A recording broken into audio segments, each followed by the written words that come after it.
Hello friends. तो आज हमने फिर एक नए टॉपिक के साथ हैं। और आज का जो टॉपिक है वो है blueprint assessment of learning paper का और पेडागोजी के अंदर आने वाला एक इम्पॉर्टेंट टॉपिक है। ब्लूप्रिंट का फॉर्मेशन किस तरीके से किया जाता है और हमारे स्कूल या कॉलेज एजुकेशन सिस्टम में ब्लूप्रिंट क्या रोल प्ले करता है एजुकेशन में, उस पर आज हम बात करने वाले हैं। तो स्टार्ट करते हैं आज का टॉपिक। सबसे पहले जानते हैं ब्लूप्रिंट का मतलब क्या होता है, किसे कहते हैं ब्लूप्रिंट। जैसे किसी भी मकान का निर्माण करने के लिए उसका नक्शा सबसे पहले बनाया जाता है, जिसके आधार पर उस मकान का निर्माण किया जाता है। ठीक उसी तरीके से किसी भी क्वेश्चन पेपर को बनाने के लिए पहले उसका एक जो ढांचा तैयार किया जाता है या उसका जो प्लान तैयार किया जाता है वो ब्लूप्रिंट कहलाता है। A blueprint in pedagogy is a detailed plan or framework used for constructing a question paper or achievement test.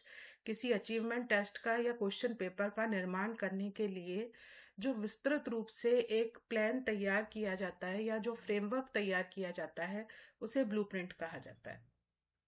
Achievement test हम पहले वाले वीडियोस में देख चुके हैं, क्या होता है अचीवमेंट टेस्ट और किस तरीके से कंस्ट्रक्ट किया जाता है, वो आप वहां जाकर देख सकते हैं वीडियो। अब आगे बात करते हैं ब्लूप्रिंट में कि क्यों यूजफुल है। तो it ensures that the test covers all learning objective, content area, type of questions and mark distribution in a balanced and systematic manner. Blueprint के माध्यम से ये बता लगाया जाता है या इसमें ये दिया गया होता है कि जो कंटेंट के जो जितने भी क्षेत्र हैं यानी जितने चैप्टर्स हैं या यूनिट्स हैं वो पूरी तरह से कवर हुए या नहीं, लर्निंग ऑब्जेक्टिव जिनको हम लेके चल रहे थे वो फुलफिल हो रहे हैं या नहीं हो रहे हैं, और कितनी तरीके के क्वेश्चन आप इसके अंदर डाल रहे हैं, शॉर्ट आंसर, ऑब्जेक्टिव टाइप या ऐसे टाइप क्वेश्चंस, वो सभी कुछ तरीके के क्वेश्चन का इसमें समावेश हुआ या नहीं हुआ, मार्क डिस्ट्रीब्यूशन किस प्रकार होगा, ये सारी की सारी चीजें एक बैलेंस्ड और सिस्टमेटिक मैनर में ब्लूप्रिंट के अंदर दी गई होती हैं। It acts as a map और design for preparing a valid and reliable examination. किसी भी एग्जाम को वैलिड और रिलायबल बनाने के लिए यदि वैध और विश्वसनीय बनाए रखने के लिए ये एक मैप का काम करता है या एक डिजाइन की तरह काम करता है। अब blueprint is a table that shows, blueprint एक तालिका है जो हमें क्या बताती है, what content will be tested, यानी कि कौन कौन से जो यूनिट्स हैं या चैप्टर्स हैं उनको लिया गया है, विच ऑब्जेक्टिव विल बी मेजर्ड, कौन से ऑब्जेक्टिव उसके थ्रू फुलफिल कर रहे हैं, नॉलेज, अंडरस्टैंडिंग, एप्लीकेशन, स्किल्स। तो आप कौन से ऑब्जेक्टिव है इनके थ्रू स्किल जो है वो मेजर करने वाले हैं। Type of question to be included, कितने तरीके के क्वेश्चन आप अपने क्वेश्चन पेपर के अंदर देंगे, ऑब्जेक्टिव कितने होंगे, वेरी शॉर्ट आंसर या शॉर्ट आंसर कितने होंगे, डिटेल्ड क्वेश्चन कितने होंगे, वो सब इसमें दिया गया होता है। और distribution of marks of weightage, उन जो क्वेश्चंस है उनमें डिस्ट्रीब्यूशन जो है मार्क्स का वो किस तरीके से होगा, क्या क्या वेटेज होगा, वो सब भी ब्लूप्रिंट के अंदर स्पष्ट रूप से बताया गया होता है। इसकी कुछ डेफिनेशन है, जैसे ग्राउंडलैंड ने जो डेफिनेशन दी, उन्होंने बताया a blueprint is a 3D chart showing the placement of objective content and form of question. उन्होंने जो डेफिनेशन दी उन्होंने बताया ये एक 3D चार्ट है जिसमें अंदर हम ऑब्जेक्टिव से रिलेटेड एक टेबल बनाते हैं, इसमें कंटेंट से रिलेटेड टेबल होती है, साथ में क्वेश्चंस के जो है उनसे रिलेटेड एक टेबल होती है। उन सबको एक ही कॉमन चार्ट के रूप में अगर हम बताते हैं तो वो ब्लूप्रिंट कहलाता है।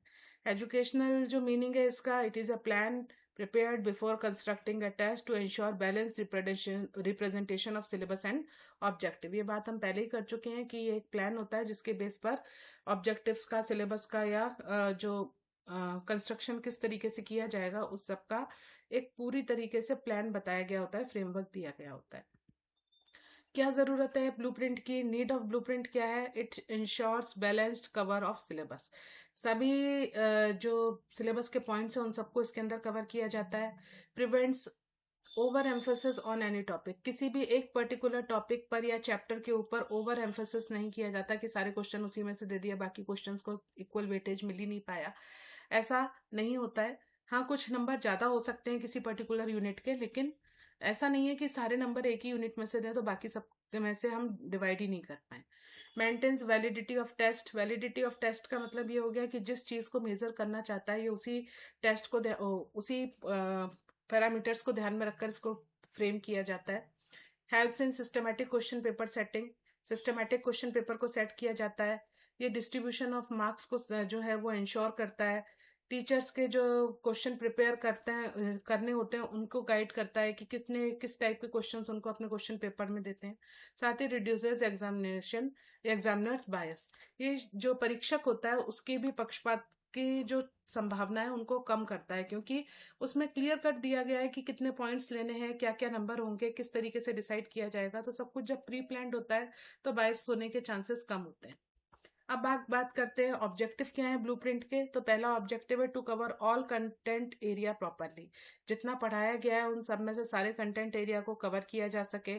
To test different learning objective, अलग अलग लर्निंग ऑब्जेक्टिव हैं जैसे नॉलेज, अंडरस्टैंडिंग, एप्लीकेशन स्किल्स, उन एनालिसिस, सिंथेसिस, उन सबको आसानी से डिफ्रेंशिएट किया जा सके, टेस्ट किया जा सके।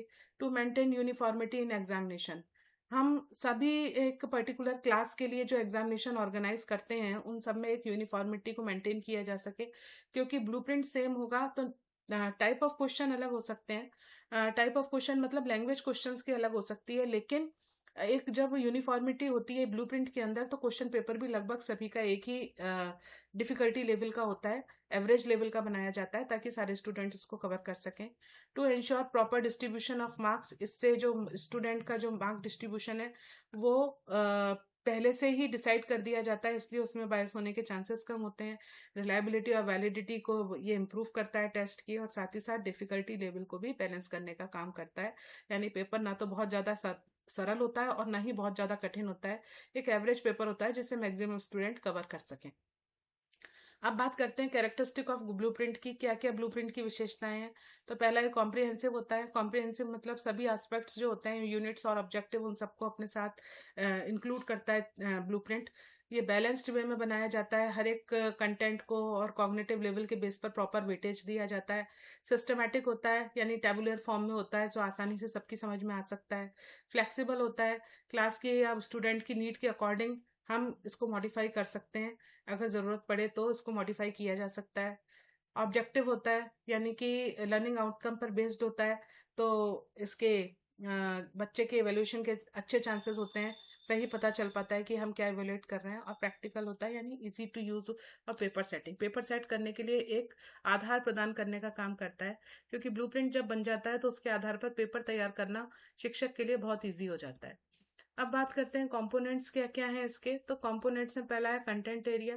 कंटेंट एरिया मतलब यूनिट्स कितनी आएंगी सिलेबस में। यूनिट 1 में इंट्रोडक्शन है, मेथड ऑफ टीचिंग किस तरीके से होगी, इवेल्युएशन किस तरीके से होगा, इस तरीके से हम डिफरेंट यूनिट्स के अंदर हम अपने कंटेंट को बांट देते हैं।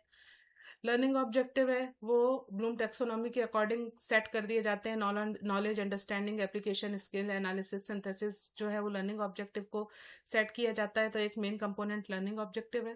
Third, type of question. 3 तरीके के क्वेश्चन जनरली हम ब्लूप्रिंट के अंदर लेते हैं, objective type question, short answer और ऐसे टाइप क्वेश्चन। तो इनका कितना वेटेज है, कितने क्वेश्चन हमें देने हैं वो डिसाइड किया जाता है। इन क्वेश्चंस के क्या मार्क्स होंगे, यूनिट वाइज एक यूनिट कितने मार्क्स की है, दूसरी यूनिट कितने मार्क्स की है। टोटल मान लिया 20 नंबर का पेपर है, तो पहली यूनिट मान लिया मैंने 8 नंबर की दी है, तो बाकी यूनिट को मैं किस हिसाब से डिसाइड करूं वो कंप्लीट डिसाइड हो जाता है।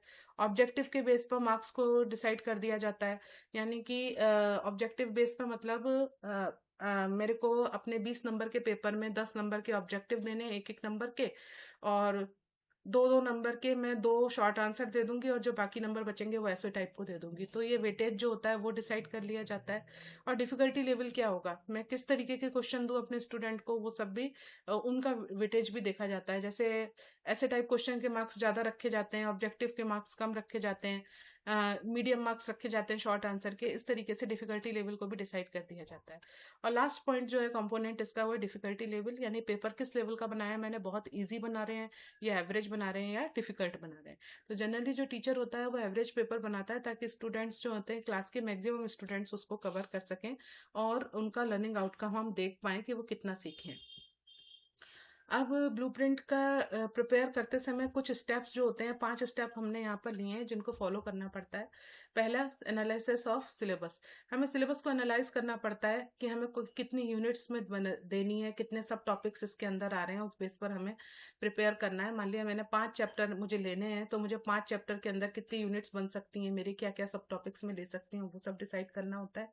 उसके आधार पर ऑब्जेक्टिव फ्रेम करने होते हैं कि हमें लर्निंग आउटकम देखना है कि बच्चे का अंडरस्टैंडिंग लेवल ज़्यादा देखना है या एप्लीकेशन लेवल ज़्यादा देखना है। उस आधार पर हम उसको ऑब्जेक्टिव को डिसाइड करते हैं।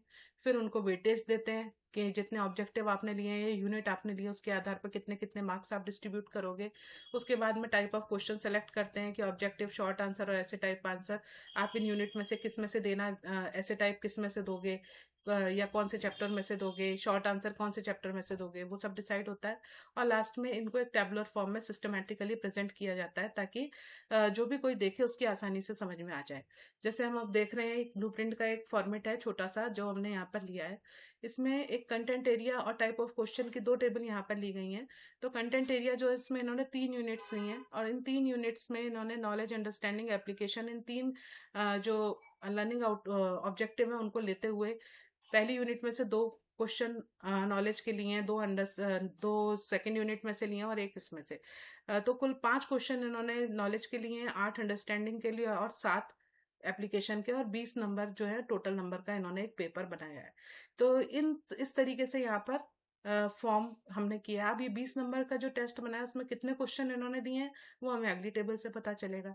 इन्होंने ऑब्जेक्टिव के 5 क्वेश्चन दिए हैं, शॉर्ट आंसर 3 क्वेश्चन दिए हैं, ऐसे टाइप का 1 क्वेश्चन दिया है, यानी टोटल 9 क्वेश्चन इन्होंने 20 नंबर के दिए हैं। और उनका जो टेस्ट बनाया है वो 9 क्वेश्चन के आधार पर बना हुआ है। एक ब्लूप्रिंट है जिसमें 9 क्वेश्चन और 20 नंबर मार्क्स हैं उसके, ये अंक निर्धारित किए गए हैं। ये एक ब्लूप्रिंट का फॉर्मेट है जो यहाँ पर दिया गया है। अब बात आती है एडवांटेजेस क्या है ब्लूप्रिंट के, तो ये हम पहले भी बात कर सकते हैं, कर चुके हैं इसी वाली इसमें वीडियो में। ये क्वेश्चन पेपर को बैलेंस बनाता है, हर तरीके के क्वेश्चंस का हम इसमें समावेश कर सकते हैं। वैलिडिटी और रिलायबिलिटी को बढ़ाता है, और ऑब्जेक्टिव और कंटेंट एरिया जो है उनको ऐड किया जा सकता है। ये स्टैंडर्डाइज करने में चीज़ों को हेल्पफुल होता है। ये आते पेपर सेटिंग में बहुत समय को बचाने का काम करता है, क्योंकि ब्लूप्रिंट के आधार पर क्वेश्चन पेपर बनाया जाता है तो टीचर को हेल्प होती है पेपर जल्दी बनाने में। It ensures fair evaluation fair होता है क्योंकि मार्किंग स्कीम पहले ही दी गई है, तो उस आधार पर हम इवेल्युएशन कर सकते हैं। और रिड्यूसेस चांसेस ऑफ ओमिशन। इसमें किसी भी चीज़ के नकारने के चांसेस बहुत कम होते हैं कि हम इस चीज़ को नहीं कर पाएंगे, इस चीज़ की पॉसिबिलिटी कम होती है। ये तो इसके फायदे हुए, लेकिन कुछ ड्रॉबैक्स भी हैं। जैसे इसको बनाने में टाइम लगता है, टाइम कंज्यूमिंग एक प्रोसीजर है। इसमें टीचर्स एक्सपर्ट्स होने चाहिए, प्लानिंग प्रॉपर होनी चाहिए, जो जनरली कई बार नहीं हो पाता है। डिफ़िकल्ट फॉर अनएक्सपीरियंस टीचर, या अनएक्सपीरियंस जो टीचर्स हैं उनके थ्रू नहीं बना पाते कई बार वो लोग इसको। Sometimes limit creativity and question setting. ये क्रिएटिविटी को भी कहीं ना कहीं लिमिट कर देता है बच्चे की, कि बच्चे को हमें एक लिमिट दे दी कि आपको इतने आंसर इतने शब्दों में लिखने हैं, या एक डायग्राम बनाना है, या उसका जो भी क्रिएटिविटी वो हम उसकी चेक करना चाहते थे, कई बार उस चीज़ को लिमिट कर देता है क्वेश्चन पेपर के बनाने के तरीके से।